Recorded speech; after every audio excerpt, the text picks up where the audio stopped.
Lâminas de atraso são instrumentos óticos que introduzem uma diferença de fase em uma das componentes do campo elétrico. Então, se você tiver, por exemplo, entrando com uma onda linearmente polarizada, onde você tem duas componentes, seja uma EX e uma EY, oscilando em fase, produzindo assim então uma polarização linear, quando essas duas componentes interagirem com uma lâmina de atraso, essa lâmina vai produzir uma diferença de fase apenas uma dessas componentes, dependendo da orientação que você colocar. E aí, quando você produz essa diferença de fase, significa que quando o campo EX estiver máximo, na hora de sair o feixe, né? O EX vai estar máximo, então o EY vai estar mínimo. E assim, enquanto que o EX está decrescendo, o EY está crescendo. Então, você transformando com uma lâmina de atraso, você pode, né, transformar uma polarização linear em polarização circular. Mas isso é apenas uma das aplicações. Para iniciar este assunto, é importante lembrar o conceito de birrefringência. As lâminas de atraso, elas são produzidas por um material birrefringente. Então aqui está uma representação bem didática do que acontece quando tem uma onda se propagando no material birrefringente. Todo material birrefringente tem um eixo óptico associado que está aqui. Tá? E aí você tem que definir duas coisas quando as ondas estão se propagando em relação a esse eixo óptico. A primeira são campos elétricos que estão perpendiculares ao eixo óptico. E outros campos elétricos estão paralelos ao eixo óptico. Quando você tem essa componente, tanto paralela como perpendicular aqui, se propagando ortogonalmente ao eixo óptico, você tem uma diferença de velocidade, onde você tem uma velocidade de uma onda ordinária, ou seja, aquela que é simétrica aqui, num valor, e a velocidade da onda extraordinária é diferente quando ela está se propagando com o campo elétrico paralelo ao eixo óptico. As lâminas de atraso, elas são produzidas a partir de quê? São produzidas a partir de materiais birrefringentes. Só que o problema para você produzir uma lâmina de atraso que realmente funcione, você precisa cortar ela numa configuração adequada. Vamos imaginar inicialmente que você tem aqui agora um material birrefringente, que seria a calcita. O seu eixo óptico está representado aqui, onde passa por este ponto e este ponto aqui. E aí você corta um pedaço de calcita onde que o eixo óptico vai estar atravessando essa lâmina aqui. Então essa lâmina agora está representada por este quadrado aqui, onde o eixo óptico está nessa direção aqui. Então aqui o eixo óptico agora temos uma componente perpendicular, duas componentes perpendiculares, né? Uma componente no plano do papel aqui, a outra saindo do plano, e a onda está se propagando nesta direção aqui. Agora, eu não tenho nenhuma componente paralela ao eixo óptico. Voltando à imagem anterior, veja só, quando as componentes perpendiculares, tanto esta como esta, elas se propagam na mesma velocidade, ou seja, numa vez na velocidade v perpendicular. A diferença de velocidade acontece só quando você tem uma componente do eixo óptico paralela ao eixo óptico. Então, nesse caso aqui, tanto a onda ordinária como extraordinária vai ter a mesma velocidade aqui. Então, significa que a frente de onda que está entrando aqui, com as duas ondas ordinária e extraordinária, com os dois campos elétricos, você vai ter elas ainda com a mesma velocidade. Então, significa que depois de um certo caminho se propagando, a onda aqui ela vai continuar em fase. As duas ondas vão continuar em fase, tanto a ordinária como a extraordinária. Por quê? Porque naquela configuração você está com o seu campo elétrico aqui perpendicular ao eixo óptico e esse saindo do papel também perpendicular ao eixo óptico. Mas agora, em outra configuração, utilizando o mesmo pedaço de calcita, agora com o mesmo eixo óptico orientado na mesma posição, só que agora eu corto um pedacinho de calcita, uma lâmina, em outra configuração. Veja só como está aqui. Pensa nesse ponto A, nesse ponto B. Então, o ponto A, ponto B está aqui, e o eixo óptico ele está atravessando aqui. Ele está atravessando a nossa peça de calcita. Agora, eu estou com o eixo óptico nessa configuração, então eu vou ter uma componente paralela ao eixo óptico e uma outra componente perpendicular ao eixo óptico. A velocidade, vamos voltar agora àquela figura inicial. Eu estou com uma componente paralela ao eixo óptico e uma outra componente perpendicular ao eixo óptico, tá? E o eixo óptico está aqui. Desta maneira, podemos agora observar que a componente paralela, ela caminha mais rápida. Então, ela é chamada onda extraordinária e vai produzir depois de um certo tempo, dentro do material, uma frente de onda aqui, representada por essa linha vermelha. Então, a componente paralela do campo elétrico ao eixo óptico vai produzir aqui uma velocidade do campo elétrico paralelo e vai ter esta frente de onda aqui, que é a onda extraordinária. A componente perpendicular ao eixo óptico, ela vai produzir uma frente de onda aqui, que é a nossa onda ordinária, e tem a velocidade V ortogonal, que é correspondente ao campo elétrico que está ortogonal ao eixo óptico. Depois de caminhar uma certa distância D, o que você vai ter aqui de diferença de fase nessa configuração? A diferença de fase produzida agora, então, entre as ondas ordinárias e extraordinárias, quando elas caminham toda essa lâmina que tem uma espessura D, vai ser ΔΦ igual ao número de onda vezes a diferença de caminho óptico. E aqui o nosso lambda, que é a diferença de caminho óptico, vai ser representado por Q, 2π sobre lambda zero. A diferença de caminho óptico é D, vezes o índice de refração maior, que no caso aqui é a velocidade menor, então é o ordinário, menos o índice de refração menor, que é a velocidade maior, que é a onda extraordinária. Então, temos uma diferença de fase produzida igual a isso aqui, onde esse lambda zero é o comprimento de onda no vácuo. Essa diferença de fase é importante notar que ela acontece em apenas uma componente. Veja que a componente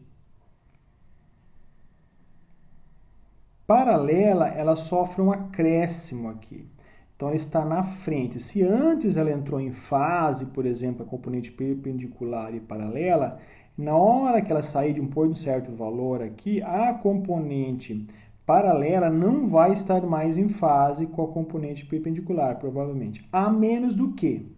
A menos que a diferença de fase seja, por exemplo, 2π ou lambda. Então, você vai ter uma diferença de fase de 2π ou lambda que vai te levar novamente a onda ordinária e extraordinária em fase. Essa é a lâmina de atraso de comprimento de onda inteiro, de onda inteira.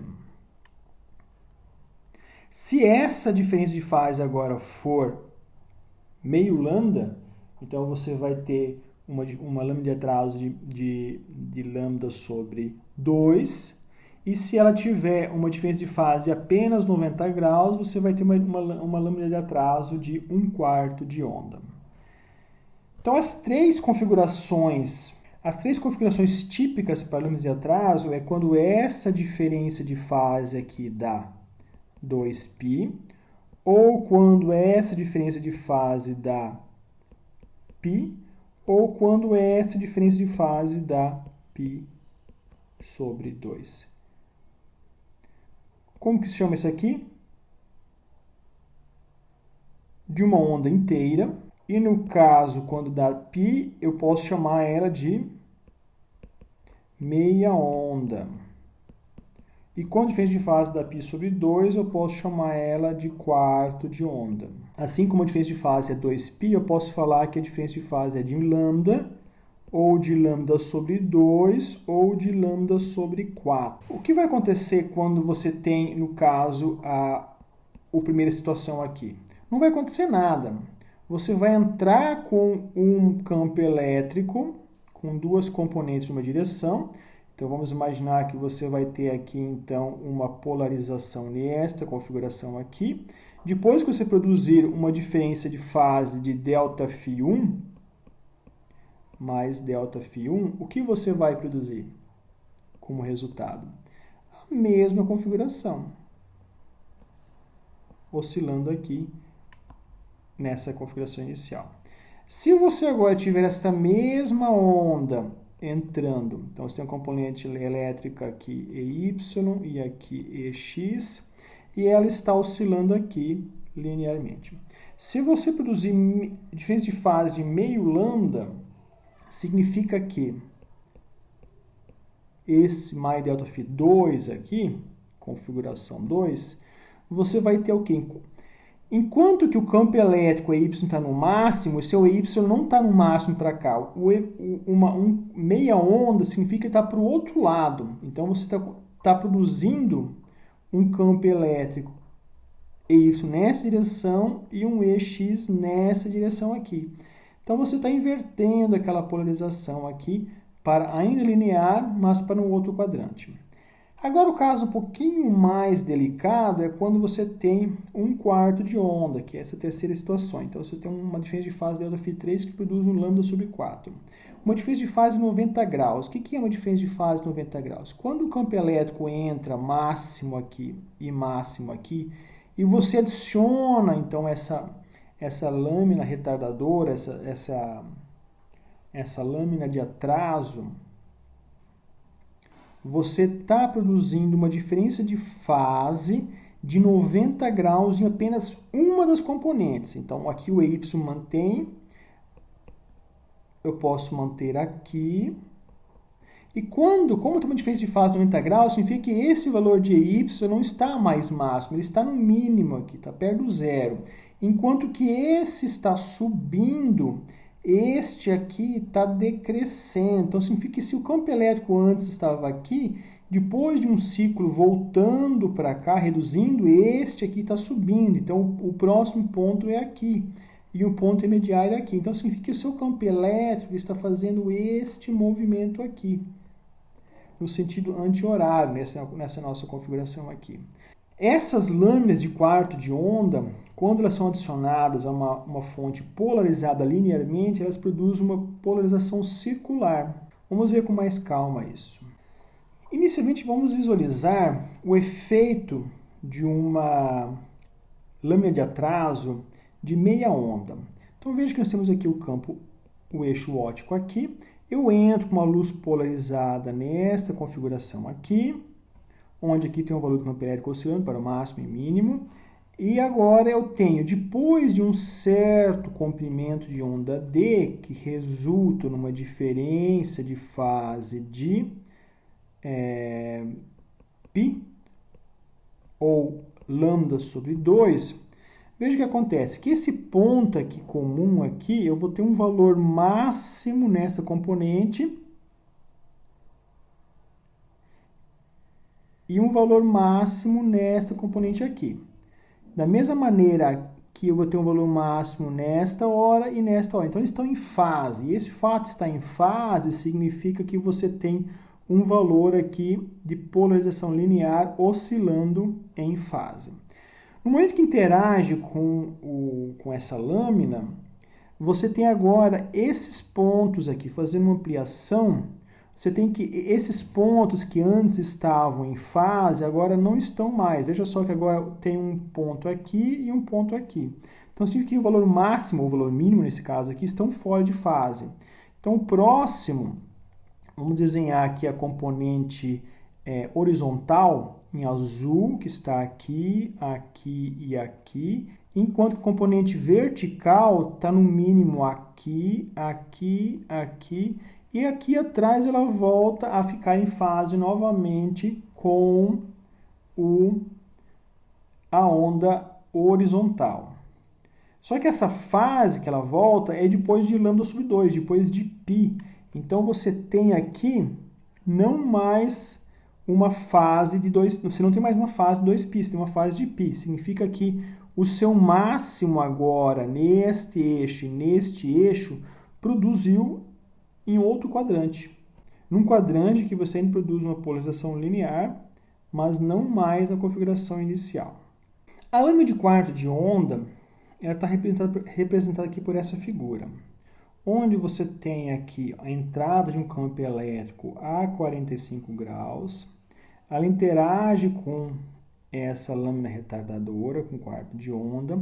Você produz aqui, nesse caso, uma polarização circular horária. E a luz está entrando aqui e saindo aqui. Vamos visualizar um pouquinho melhores. Vamos fazer uma representação aqui do campo elétrico no plano para quando você está olhando nessa direção aqui. Então, você tem inicialmente um campo elétrico nesta configuração aqui, onde você tem aqui seu I e o seu J. Então, você tem a sua componente E0x aqui e a sua componente E0y aqui. Quando você introduz agora uma lâmina de atraso, ela vai produzir o que aqui? Uma lâmina de atraso com uma diferença de fase de lambda sobre 4 ou de π sobre 2. Ela vai produzir uma diferença de fase de 90 graus. De 90 graus em uma das componentes apenas. Lembrando que você tem uma componente que é a paralela, no caso aqui, né? Então, se você está orientando aqui, você está colocando esta lâmina de atraso justamente em cima do seu campo elétrico que está aqui. Então, a componente paralela, que é essa componente aqui, você está produzindo uma diferença de fase, enquanto que a outra permanece inalterada. Então, vamos imaginar que você está fazendo isso, você está produzindo a seguinte configuração. Então, você está produzindo, enquanto que o seu E0y agora ainda está máximo, você produziu uma defasagem ali. Ou você adiantou ou você atrasou. Vamos pensar que você atrasou, e aí você tem aqui a sua componente não no valor máximo, mas no valor mínimo, perto do zero. Enquanto que esse E0y está diminuindo, este E0x aqui, esse EX aqui está subindo até chegar no valor de E0y, um valor máximo, esse amplitude máxima nessa componente. Nesse mesmo momento, você vai ter o seu EY mínimo. Então, significa que o seu campo elétrico, ele começou com o valor máximo na direção Y apenas e terminou na direção máxima em X. E de forma intermediária, você vai ter aqui valores representados por esse ponto. Então, significa que seu campo elétrico final resultante ele está rotacionando nesta direção aqui, que é uma direção horária.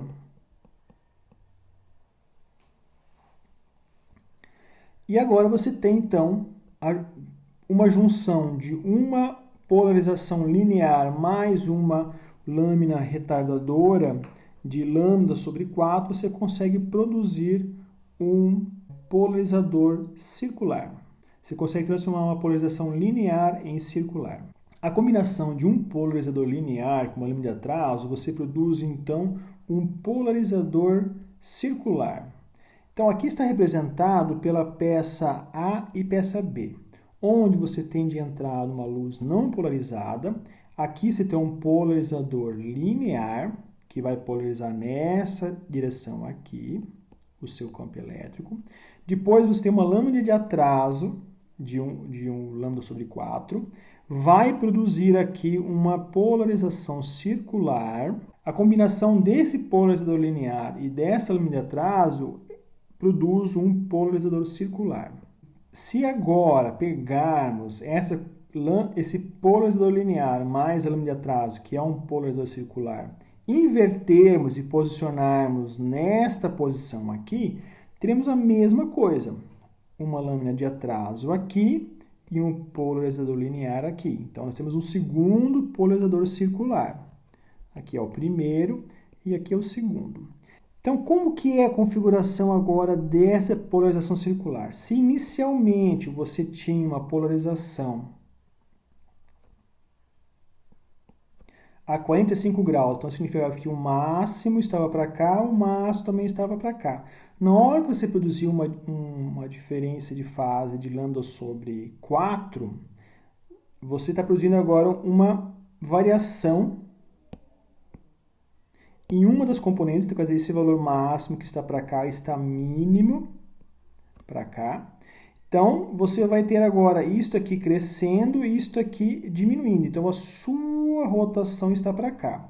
Se você agora... Então, essa configuração aqui é a que está no meio das duas lâminas de atraso. Agora, se você colocar uma outra lâmina de atraso, você vai estar somando novamente uma diferença de fase de 90 graus. Se você fizer isso, então agora aquela componente que está máxima em Y, ela não vai estar mínima para cá, ou zero. Ela vai estar máxima para cá. Então significa que o feixe de saída vai polarizar nessa direção e nessa direção em fase. Então você terá aqui em cima um feixe polarizado saindo numa orientação diferente da polarização inicial de entrada. A lâmina de atraso de meia onda gera uma diferença de fase de π. Então, essa diferença de fase aqui, podemos escrever de uma forma mais genérica, como igual a 2m mais 1 π. Isto é igual a 2π sobre lambda 0, D, que é o tamanho da lâmina, vezes N0 menos NE. Então, eu consigo correlacionar aqui agora o tamanho que precisa ter essa lâmina de atraso para que ela produza uma diferença de meia onda. Então, para um certo valor de índice de fração ordinário e extraordinário, se eu quero uma lâmina de meia onda, ela precisa ter um valor D. E aqui você tem M igual a 0, 1, 2. Para a lâmina quarto de onda, sua diferença de fase ela é π sobre 2. E de uma forma genérica, então, ela pode ser escrita como 2m mais meio π. Isto vai ser igual a 2π sobre lambda 0 d, NO menos NE. Então, a minha lâmina, para produzir uma lâmina de quarto de onda, ela tem que ter um valor D com essa diferença de índice de refração, e tudo isso precisa ser igual a 4m mais 1 lambda 0 sobre 4. Quando isso for satisfeito, então você vai ter uma lâmina de quarto de onda. Para compreender melhor esse conceito de lâminas de atraso, é importante sempre lembrar como que você forma aquelas ondas num material birrefringente. Então, precisa retomar aquelas aulas onde a gente fala isso. E é importante também lembrar que, como o material birrefringente tem aquelas duas ondas, a onda extraordinária e a onda ordinária, precisamos comparar o valor do campo elétrico, a orientação do campo elétrico daquelas ondas com o eixo óptico do material birrefringente. Então, nessa configuração, você consegue produzir uma lâmina de atraso quando você tem uma diferença de velocidade numa direção. E com isso, você consegue produzir agora, dependendo do tamanho que você corta aquela lâmina de atraso, você pode produzir uma diferença de fase de 2π, π ou π sobre 2. Lâminas de atraso que são facilmente encontradas no nosso dia a dia são as fitas adesivas. Elas são produzidas a partir de polímeros que são estirados durante a sua fabricação, então elas têm propriedades birrefringentes. Então, se você colocar um pedaço dessa fita adesiva entre dois polarizadores lineares, como mostrado nessa imagem aqui, você está produzindo uma diferença de fase em uma das componentes. Veja que a orientação dessa fita adesiva na imagem está mais ou menos a 45 graus. Então, significa que você tem ali um polarizador linear você introduz uma fita isolante que seria uma espécie de lâmina de atraso e novamente em cima dele você tem um polarizador cruzado, em que você bloqueia totalmente a luz. Só que como você produziu essa diferença de fase, você não tem mais aquela configuração original. Então você está fazendo com que você consegue passar a luz onde você tem a fita adesiva. Essas fitas adesivas, elas podem ser colocadas uma sobre a outra para você produzir lâminas com diferentes espessuras. E quando você muda a espessura, você está mudando a fase. Então você pode trabalhar a fase entre um valor pequeno ou até um valor até de 2π, dependendo da espessura da sua fita adesiva.